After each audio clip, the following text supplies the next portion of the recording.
back in front of our fans. It's been a while since we've been here, so getting in front of Autzen will be quite the challenge and a good opportunity for us to see where we've improved and continue to get better. Obviously excited to get to play a good Michigan State team, really well coached, do some good things in every phase of the game, so we can open it up from there. Right here on the left, Eric. Coached against Jonathan before. How similar does this look? Obviously, totally different personnel, but is there some similarities in terms of what he's trying to do? Yeah, there's definitely some, similar pieces. I think they always do a good job of challenging you in the run game, creating different pictures than maybe what you see, across college football. They always do a great job of that. Defensively a little bit different than what they were last year at Oregon State, but still really, really sound. And do some things that challenge you as well. On the right, Zach. I know you don't typically get into the uniforms, but that might be different this week with your wife and kids having a part to play in the design. What does that mean to you, and what is this process kind of like getting that off the ground? Yeah, really, that it kind of sparked as soon as we got here. It was really cool that Nike reached out, about maybe being able to create something, and I know it was really important to my wife that it was something that really honored, all forms of cancer and the people that are surrounded by it. I think every single one of us have all been affected by that. So they took a really cool idea and turned it into something really neat, and I think it'll bring great awareness and some much needed attention to a terrible disease. Front left, James. You've coached certainly a good number of elite corners, Dan, including the past 2 seasons with Christian and Kyrie. What makes Jabbar unique, and what makes him elite that way, and particularly at his size, given that those guys were more in the 6 foot plus and he's in the 5'10" range? Yeah, I just think his knowledge of the game. One thing that really sticks out about Jabbar is he understands the strengths and weaknesses of each call and how he can play those calls differently. I don't know if I've ever been around a player that understands, how they can move themselves around to put themselves in position to make plays based on the coverage called, what the strengths or weaknesses of that coverage is, and Jabbar does a really good job of that. Back right, Brett. Coach, Oregon is 6-0 all time at Autzen Stadium on Friday night games. What do you feel like your team does right, and why do you feel like you guys have some success in some of these Friday night games, and maybe what are some of the challenges in it as well? Yeah, generally I would always say success points back to preparation, right? They're obviously on a short week. We're on a short week as well, but our guys came out there again to work today, did a really good job, but it's about stacking the next few days as well. And continue to improve. And then obviously our fan support in Autzen is unbelievable, right? When you have the fans that we have, they make a huge impact on that game. Back to the left, and Eric. Aiden is somebody you recruited and obviously game planned against last year when he was at Oregon State. What were things that maybe impressed you about him when he was in high school, and then what kind of a progression have you seen to now from him?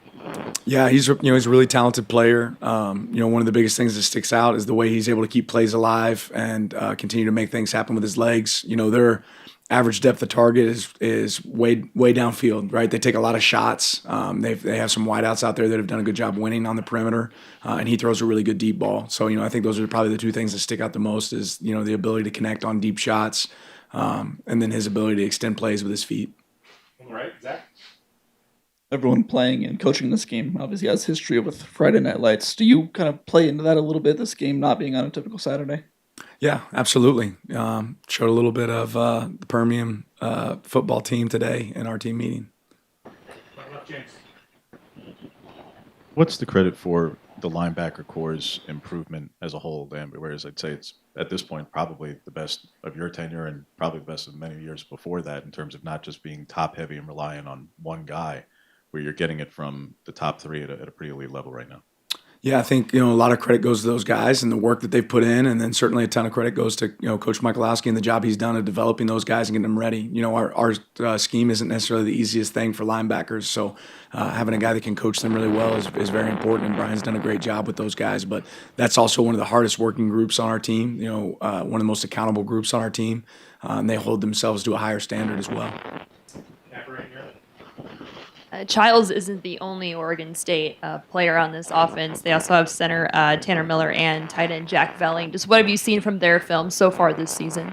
Yeah, that obviously Jack at tight end has been a guy that they used a lot at Oregon State, and he's still a big piece of their offense right now. They target him a lot. They get him the ball a lot. And so he's a guy that again we're familiar with, and you see some. You're watching film from last year and you see some similar schemes to what they were running, at Oregon State, still being run now at Michigan State. And then at center, he's a ton of experience.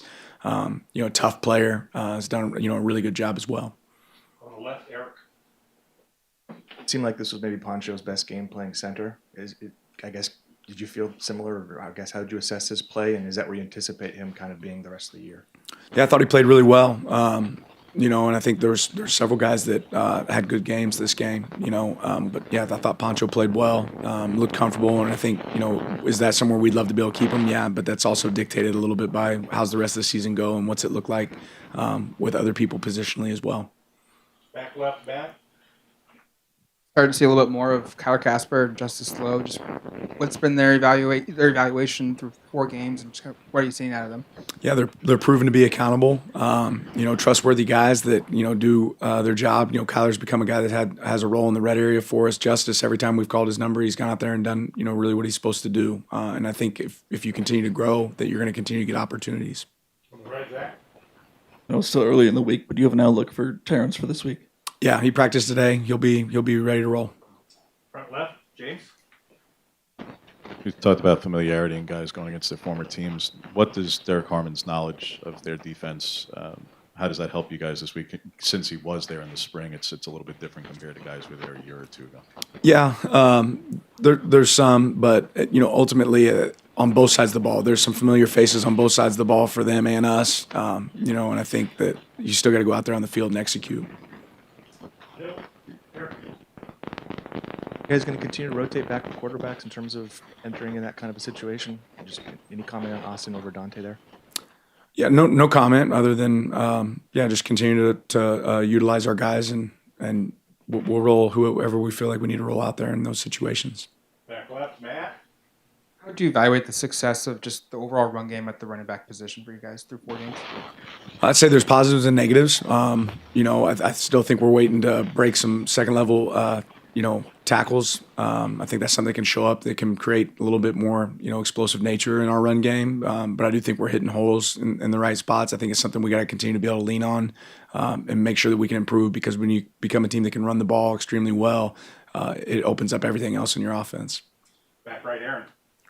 Be the first game, home game of the season. Now that class is in session. First, looking at the student section for Friday, what are your expectations just about the crowd and having the students back, but also the student athletes now being back in school and advice that you've given them about now having to manage both being a student and an athlete? Well, that's the piece, right? We're all here as student athletes first, so and getting that degree is extremely important, and doing a great job in the classroom is really important. So we had a lot of conversations about that today. Different challenge to be able to do it kind of within season, but a lot of teams have been doing it for a lot longer in the season. So it certainly can be an advantage for us, but something to challenge us as well. And then I think our fans will be outstanding. They always are.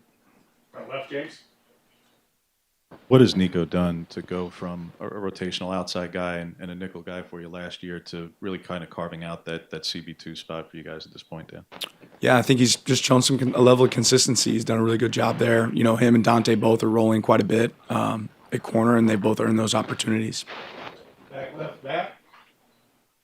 Turnovers, first time since I think the first game of the season. Anything in particular the defense collectively did to force those, or just good plays by an individual? No, I think I've said before that turnovers usually come in bunches, right? And even some of the stuff that we had kind of planned in that game didn't necessarily dictate that we would create more turnovers. It's just continue to attack the ball, and when those opportunities come, making sure that you can come away with it. Back to James. Starting to see more from Kenyon each week.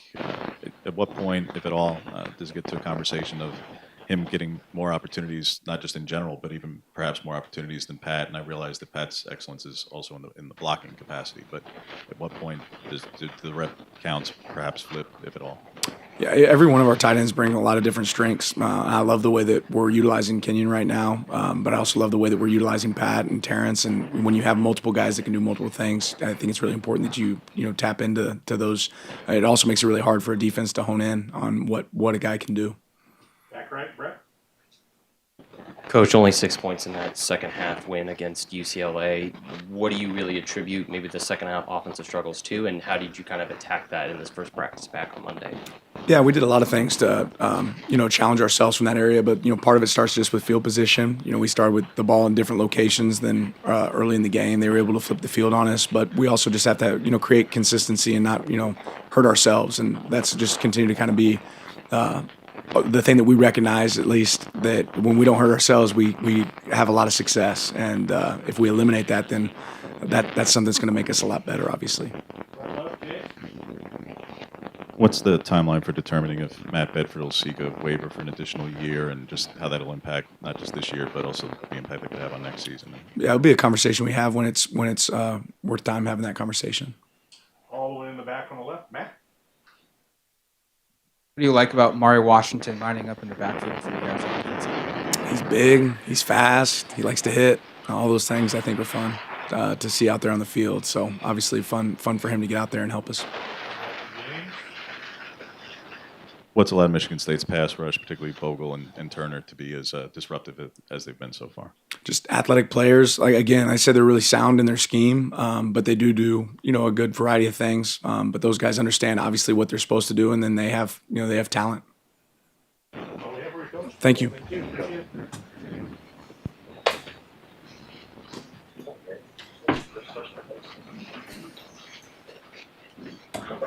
it.